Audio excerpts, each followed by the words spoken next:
You ever watch someone give confident testimony right up until someone asks for the receipts? This is exactly what happens today. This is the second part of the superintendent interview from Mantua.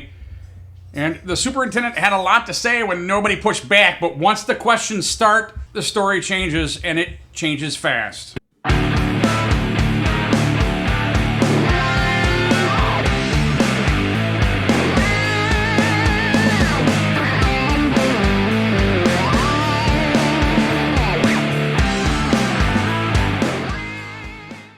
Welcome back to the Infamous Ex-Chief. I'm Scott, and today we pick up exactly where we left off. This is the part of the hearing where the superintendent's testimony finally meets real scrutiny. No narratives, no framing, just questions and answers, or, in her case, the lack of them. If you miss anything in these hearings, you miss everything, so let's get right into it.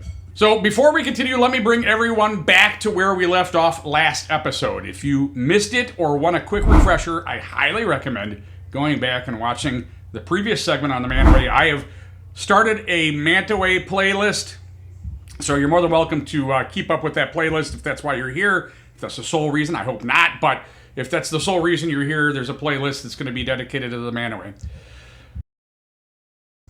So the last segment, it lays out everything the superintendent claimed during her direct testimony. And in that last episode, she described her concerns with the SRO program. And she referenced the Miranda brothers' email and suggested there were multiple issues with communication between the district and the police department.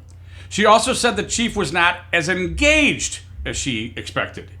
Every point she made was based on that single vague email and nothing more. If any of that feels unfamiliar, pause this and go check out the previous episode. For those who do not have the time or interest to rewatch all of that, here is the short version. She said communication declined. She implied concerns about the SRO program. She used one email to claim there was multiple issues, and she tried to present those points as a larger pattern between the school district and the police department. That is the simple breakdown of her direct testimony. And this is exactly where we are starting today. The superintendent has finished her uninterrupted narrative. Now the defense finally gets to ask questions. This is where attorney Eric Fink begins his cross-examination. And I do a couple housekeeping things. Eric Fink, I don't know if I mentioned this in the previous episode. I think I went to high school with the guy, but I haven't talked to him since, if that is, in fact, he went to Cloverleaf. So if somebody knows, please feel free to drop in the comments below. Also, people were asking about why I was redacting. There is a young female, I'm assuming she's a juvenile. I think I actually confirmed that. And yes, there's nothing barring me. She's in a public area. There's nothing barring me saying that I can't put her face out there. But as a father, if some content provider was putting my daughter's face all over social media, I would be upset. So I've done my best. It was almost turned into a full-time editing job because my editing skills are not where they need to be. They are slowly rising, but it was almost like a full-time editing job to keep her face blurred during the last segment. So today I've figured out, I've put the play head, like the controls, over her. So I'm hoping as it's recording, it's going to keep that play head above her so I don't have to do any editing and trying to redact her face. So let's roll this interview. I know we don't have to stand up, and I apologize, but I'm so used to standing up in these types of proceedings. So if I make you uncomfortable, please tell me. I don't want to make you uncomfortable. You're fine. Okay. My name's Eric Fink. I represent Chief Urso. I have some questions for you. Okay. And if anything I ask doesn't make sense to you, please don't hesitate to ask me to restate or make sure we're talking the same. Thank you. All right. You've obviously been the superintendent for Crestwood now for just over a year. Correct. And prior to that, you said you were at Wyndham. Mhm. Did you have an SRO at Wyndham? Yes, we did. Who was your SRO at Wyndham? His name was Mike. So this is where I sort of want to clue in. And again, my commentary is just that. It's my commentary. I'm not trying to This is just how I see things. You're more than welcome to disagree with me. You could feel free to disagree with me in the comments. But this is the moment where her story begins to fade. If there were real communication problems, there would be emails, dates, and documentation. And she has none. That tells you how solid her claims actually are. And I'm losing his last name right now on the spot. I'm sorry. Fair enough. Did Tony ever work for you over in Wyndham too? No. Okay. But you had a relationship with the SRO in Wyndham. Yes. You've now come to Crestwood and you found they had an MOU in place that was actually a fairly old MOU, correct? Correct. Who did you work with in updating the MOU? The mayor. Okay. And did that govern the terms and conditions of how the SRO officer would be overseen, handled, that sort of thing?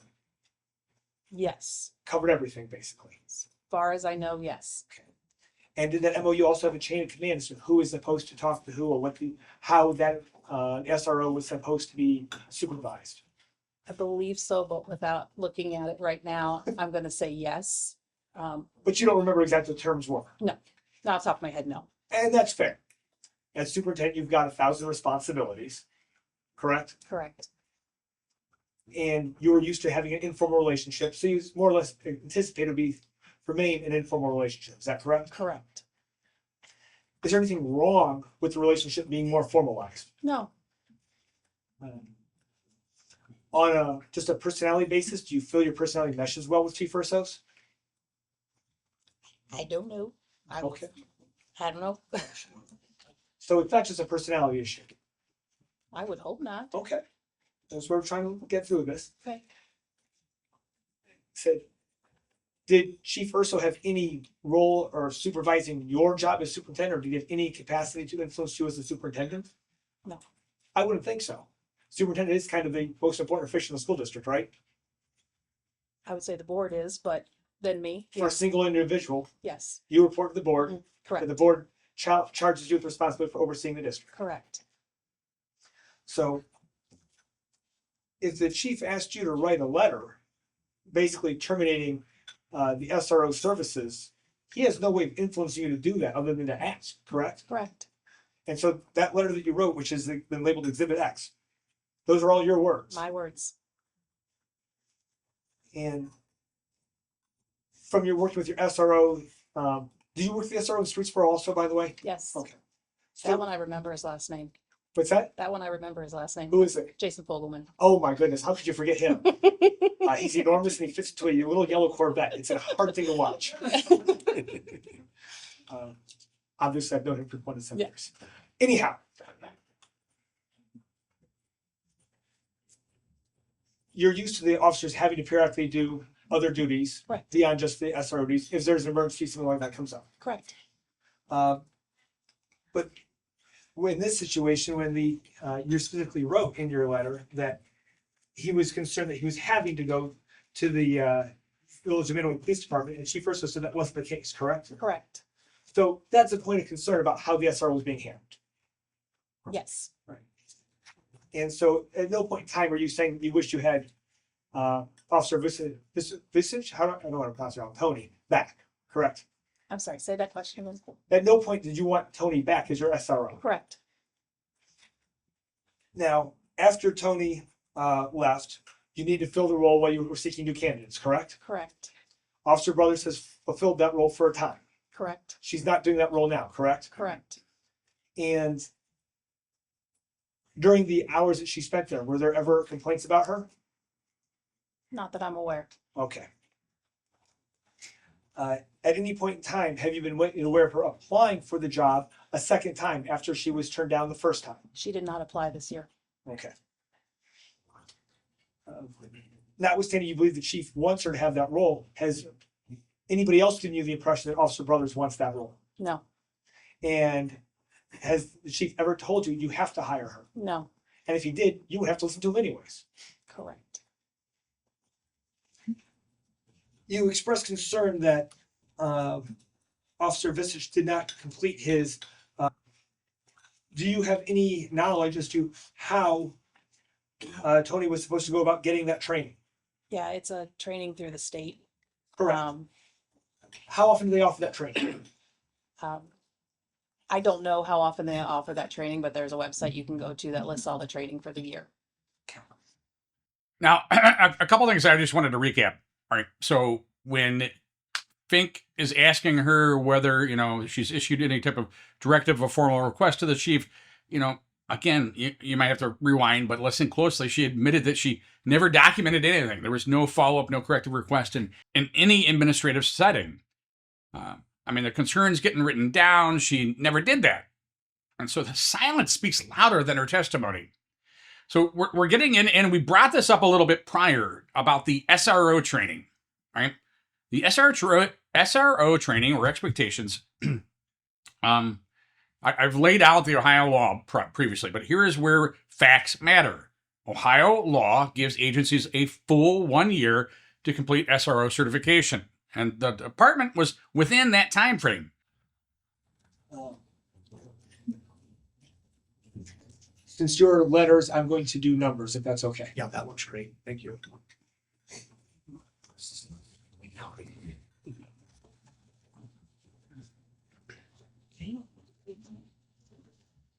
I lack the benefit of knowing that when you're the responding party, you don't get to have a nice notebook with everything laid out in order because you don't know what order things are going to come in. So I apologize about that exhibit 1, and I will make sure that we have a copy for everybody.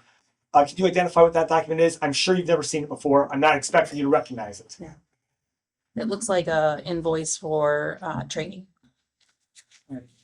Does it indicate when the training was signed up for? Should be the bottom. Should be listed. October 13th to October 17th, 2025. Correct. And that's just in the top right. It should say when that training was signed up for. The email date is Wednesday, March 12th, 2025. So if they only offer the program once a year, and you don't sign up in the October 2024, that's the next available opportunity. Would you agree with me about that? Yes. Okay.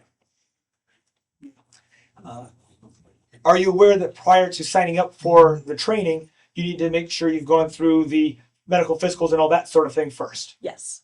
And are you aware that Officer Visich did not get his medical training in time to sign up for the October 2024 program? That information was not shared with me. Is there any reason why it would be shared with you? No. Okay. That would be part of your responsibility to handle, correct? Correct. And if for whatever medical reasons Officer Visich was unable to sign up for it, then this will be the first available opportunity for him to sign up for the SRO class to the best of your knowledge. To the best of my knowledge, yes. You made a statement that you've received 5 candidates, none of them named Miranda Brothers, since the SRO position became available, correct? Correct. And you stated that you don't believe any of them have been vetted, correct? Correct. Are you aware of the fact that Chief Urso and Sergeant Gilbert, have actually done preliminary interviews? No. Would you have any reason to discuss that with them? No. So if they have done that, again, you wouldn't have any knowledge about that. Correct. Is it possible?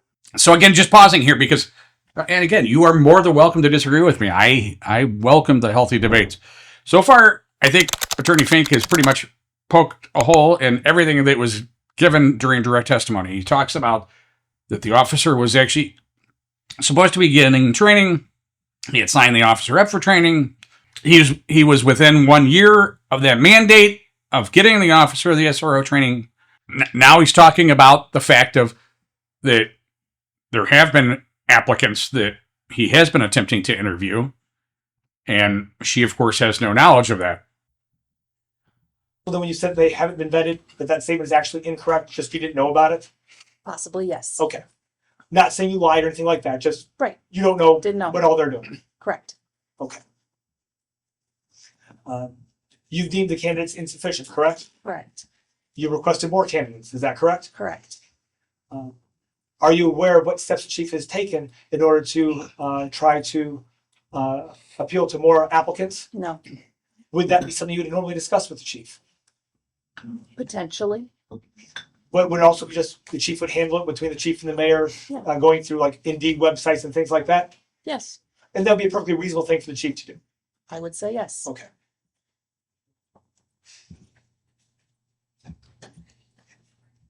And again, You said normally the chief of police supervises the SRO officer, correct? Correct. And I apologize because SRO obviously I've said RO and officer. I've probably done that a dozen times already.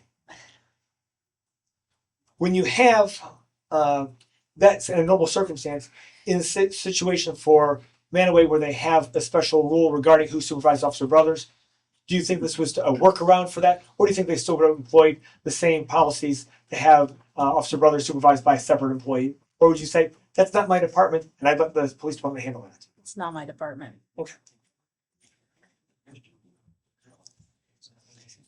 The fact that the chief believed Officer Brothers' resume was better than Officer Visage, that didn't influence your decision in any way, correct? No, There was no undue pressure or force put on from that. no. Okay.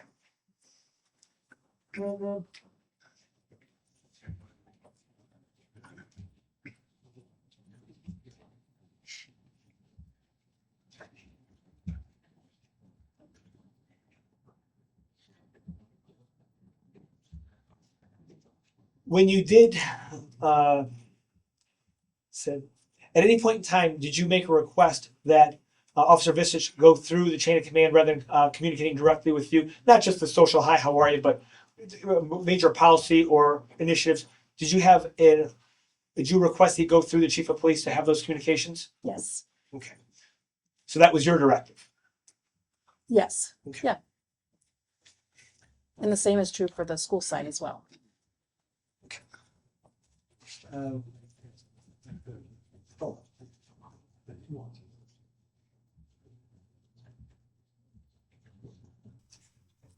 When Officer Visage he was working on when he went there, No, do you know what cases he said was going on when he Nope. went? Okay. And you've learned from Chief Urso that he was not supposed to be doing that. yes, that's what he's told me. Okay. You prepared an affidavit in this matter. It's labeled Exhibit A, correct? Yes. Did you write that all out yourself, or did somebody help you write that? That was written for me and then I reviewed it and signed off on it. Who wrote it for you? Tessa Metzger. Who is Tessa Metzger? She works at Bricker Graydon. Same firm that employs Mr. Bennett Correct. and Mr. Mason. I don't know who employs Mr. Mason. I'm sorry. Fair enough. I would. All right, so that's, buddy, that is just a mic drop, in my opinion. All right, so I want to make sure that everybody heard that. So the person who prepared her affidavit works for the same company that is preferring the charges, or being the plaintiff or prosecutor role, and that person works for the solicitor's firm, Bill Mason. I understand that might be outside your knowledge. I don't know.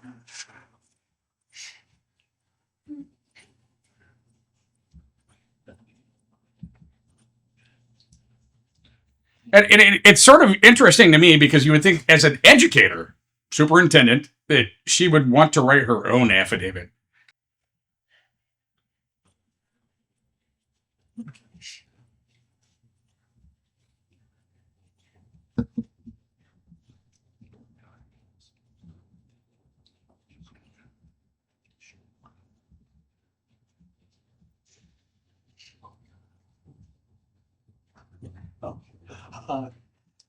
How often, it's in the education world, it's not uncommon for when a position is filled and then vacated, the standard procedure is to reopen the position for all applicants, correct? Correct. Now, that might not be the case in law enforcement, but you wouldn't know because that's not your department, correct? Correct. So if that is normal in law enforcement, again, that would be outside your knowledge. Correct. Okay. So if Chief Urso automatically assumed you'd be using the old list, you would just correct them and move on and do your role as superintendent, correct? Chief Urso believed, because in law enforcement we tend to go to the very next person on the list, or that use the same list for a year, sometimes longer. The schools don't do that. When Chief Urso made that comment, it would be normal for you just to correct and say that's not how school districts do it, but it'd be normal for him to think that it would be done that way because that's how it's done in law enforcement. Is that correct? And that's why I made the statement to him that I did. And that's how the situation progressed from there too, correct? Yes. Okay. Thank you. Redirect? I do, and also, so you had mentioned that Officer Brothers is no longer working as the SRO currently, right? Correct. When did that stop, Last week. and why did it stop? After some comments were made on social media by Officer Brothers, my board president called me and stated, asked if I'd seen this. Then additional board members called me and asked if I'd seen the statements. At that time, I had not. Talking with the board members, they said that they did not feel that she should be in the building if she's making comments about the school district. And that was in regards to testifying tonight, wasn't it? Correct. Um, And I just, again, I just want to bring some clarity to that. And I mean, you can go either way on this. All right. In her defense, though, Officer Brothers was basically responding to comments that were being made against her. I don't think she went out of her way to elicit some sort of post on Facebook. She was basically just defending herself, and her comments seem pretty benign to me. I think we posted them last segment. But again, that's up to you. Drop your comments below if you disagree.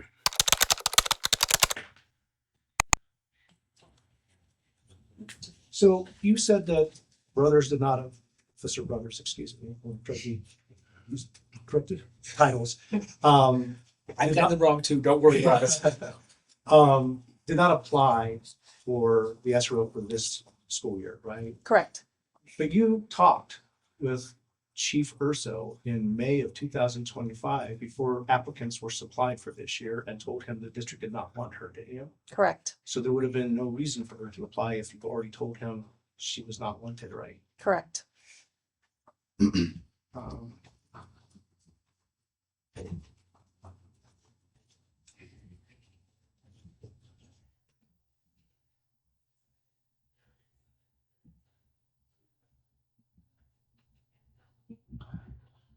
There's an allegation that, or a statement made here that the chief claims he did, along with Sergeant Gilbert, vet the candidates that were given to you.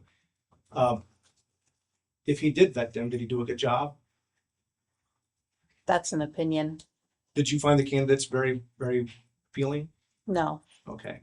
If you felt that they weren't vetted, would that indicate that they were not very well vetted? Yes.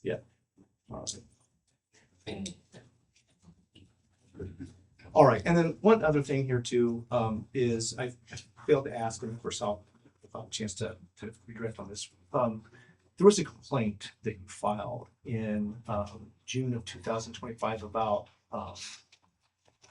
alarm, or the alarm response of the police department. Do you recall that? I do.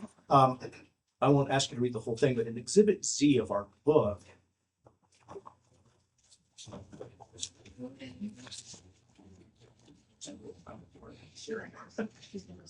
right, I know.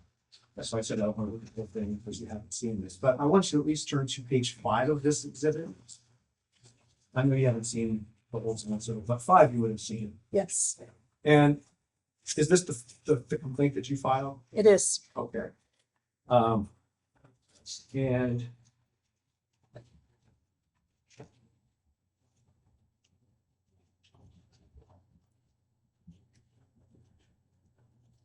so what was the concern with this again? So our alarms at the school are connected to the village. So if an alarm goes off, the village is notified. And so on 2 different instances, alarms went off, dispatch was contacted, and no one was sent in these 2 instances. One of them was for the transportation department. The statement was made roughly, not doing word for word, but basically there's critters in there. It's probably just an animal that got in, and no one came out to check. The more frustrating one for me was the other one that was called for movement in the 712 building, and no one came out to check because the response was something along the lines of there's no door entry movement, meaning none of the doors to get into the building were activated, so therefore there isn't anything wrong.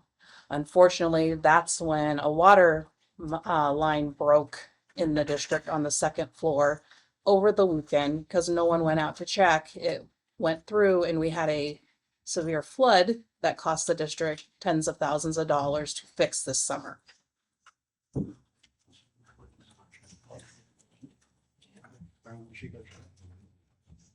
So it's obviously concerning to you that you didn't get a response, and so you filed this complaint Correct.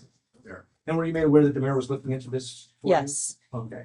And page 7 of this same document, is this an email that you had, Now, before we get too far off into this, again, my commentary, more than welcome to disagree.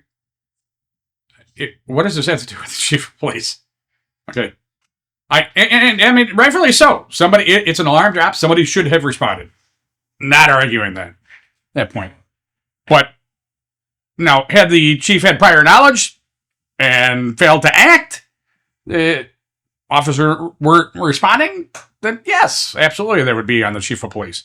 Does the buck stop with the chief of police? Yes, once he's made aware of the situation. But so far, there's no other than her complaint filed afterwards, there's no documentation that there's been any communication relative to these no responses to the alarm drops.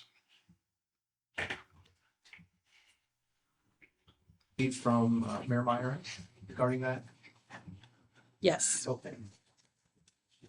So have you ever been informed of the outcome of this matter? No, I'm not. Okay. Did you ever receive any kind of follow-up communications from Chief Verso in regards to possibly getting some written protocols or an MOU together on alarm responses? I have not. Okay. Would you have anticipated that you would have heard something by now? Yes. All right. All right. Thank you. Recross? Thank you. Are you aware that the mayor and the chief had discussed these alarm drop issues? No. Were you aware of the fact they had scheduled a couple meetings regarding those matters? No. Were you aware that the chief was instructed to collaborate with the mayor about writing a joint response regarding these matters in order to try to find some solution? No. Were you aware of the fact that the chief was placed on administrative leave just hours before the final meeting regarding this matter was supposed to commence? No. Would any of that change your opinion about whether or not the village is doing anything to address these concerns from what took place in June? No. The issue of the movement to the 712 building, I want to go back a second because I'm not sure that I'm hearing this correctly. I believe the question was basically he laid out the fact that, hey, these things were in motion of being corrected, and prior, at the very last meeting, the chief was placed on administrative leave. So there was, that's a perfectly logical reason. There's no follow up. And I believe he asked, does that change your opinion? And I believe she said no. Hang on. Let's roll this back.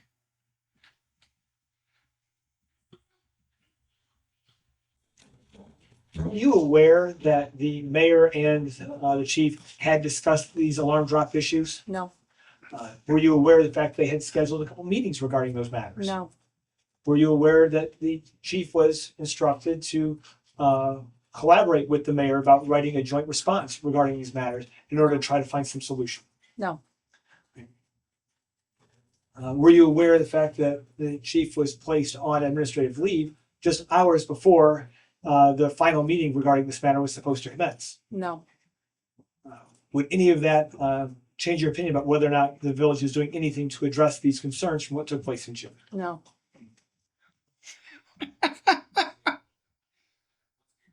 Maybe she did. That's incredible to me. How her answer is no, but okay.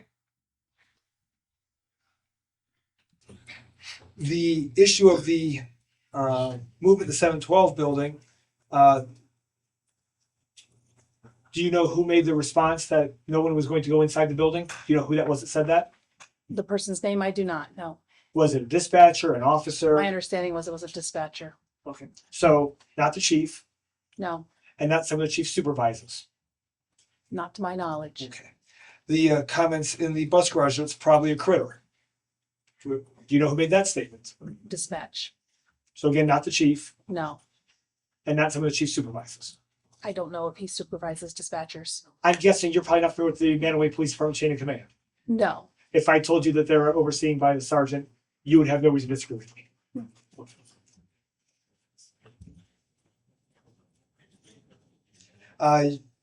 You're concerned about the people, you're suggesting perhaps they did not do a good job of vetting candidates if you did not like the quality of the candidates you received, correct? Correct. But by the same token, you do not know what candidates were rejected or weren't passed along to you in the first place. No. If it wasn't a great pool to begin with, you may have gotten the best of what they had to offer at that point in time. And it's important as you ask them to get more candidates, correct? Correct. Okay, thank you. Okay. Next witness? Next witness. Thank you. May I add some- So again, the interesting thing I find is towards the end of her testimony, she basically pivots. And so when the facts run out, that's when her feelings come in. And feelings are not evidence. Impressions are not documentation. This is framing, not record keeping. And I mean framing in the context of this is her mindset of, I think she was predestined that this is what her story wanted to be. So she was going to throw everything at it. Again, you're more than welcome to disagree with me. Feel free to comment. But I think after you see it being challenged by Attorney Fink, it doesn't survive the challenge. So this was the superintendent's second half of testimony, only questioning when she delivered her story without pushback. That was the last episode. It sounded strong. But when questions began, her structure collapsed. There were no dates, no follow-ups, no directives, no documented communication issues, with the exception of the last complaint that the chief never got to address because he was placed on administrative leave. And she had one single email she relied on, which did not support the narrative she attached to it. This is why transparency matters. This is why documentation matters. And this is why these hearings deserve a closer look than the surface level story the public was handed. Now, let me tell you what comes next. Next week, we're going to begin an interview with someone who is supposed to be a professional law enforcement officer, someone who takes pride in that title, someone who claims experience, but the moment real questions enter the room, his memory suddenly becomes very foggy. It is an interview you do not want to miss, because when an officer can't remember the basics, the question becomes very simple. Is it memory or is it motive? We'll break it down word for word, and we'll hold every claim to the light, because the truth does not need protection. Only the narrative does. Be loud, be heard, shake the system until the truth falls out. Listen up, Pinnacle Nation. If you want to keep this roll call tight, head over to www.theinfamousexchief.com. That's Command Central. From there, you can slide into Patreon. It's a monthly subscription with exclusive drops at least once a month, or lurk for free just to jump in on the polls and pretend you had a say. Discord. That's where the real chatter goes down. Think of it like the squad room. The coffee's cold, the jokes are bad, but everyone's running their mouth. And the best part, you don't need some shiny Facebook profile. You can show up as Detective Donut or Sergeant Snark or Detective Deberswitch if you want. Nobody cares. Just get in and start talking. Hit the links for YouTube, Facebook, TikTok, and Apple Podcasts. That's standard issue stuff right there. Old school? Not a problem. Email me. Feeling paranoid? Use Signal. Signal it over. Encrypted tighter than a rookie's first report.